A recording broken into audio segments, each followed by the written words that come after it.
Војната со санкции меѓу Западот и Русија добива на интензитет. Откако САД забранија увоз на руска нафта, јаглен и газ, Британија најави дека ќе ги поддржи, но постепено. Русија возврати со контрамерка. Председателот Владимир Путин денеска потпиша указ со кој се забранува извоз на одредени стоки и суровини, за како што е наведено, да обезбеди непречено функционирање на индустријата и безбедноста на Руската Федерација. Забраната ќе важи до крајот на оваа година, а официјален Кремљ ќе го објави списокот на држави и стоки во наредните 48 часа. Портпаролот на Кремљ Дмитри Песков соопшти дека САД и објавиле економска војна на Русија по последниот сет санкции кој вчера ги потпиша американскиот председател Бајден. Ги гледате баханалиите, непријателските баханалии кои Западот ги посеа.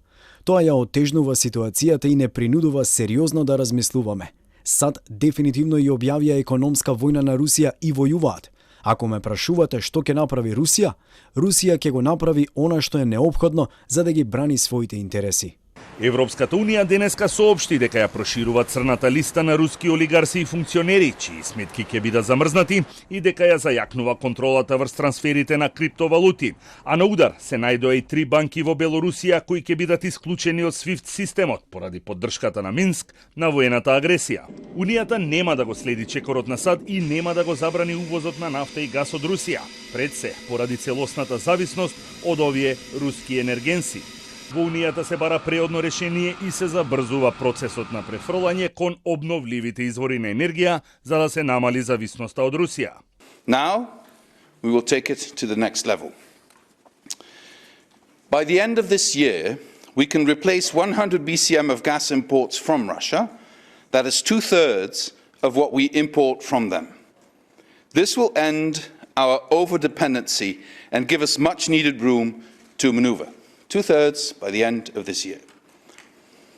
It's hard, bloody hard, but it's possible if we're willing to go further and faster than we've done before. Санкциите предизвикаа жесток удар врз руската економија и банкарскиот систем. Московската берза веќе 9 ден е затворена, а од денеска руските граѓани имаат ново ограничување. Не може да подигнат поголема сума од $10,000 во кеш од банките, истата сума која е лимит за изнесување од државата.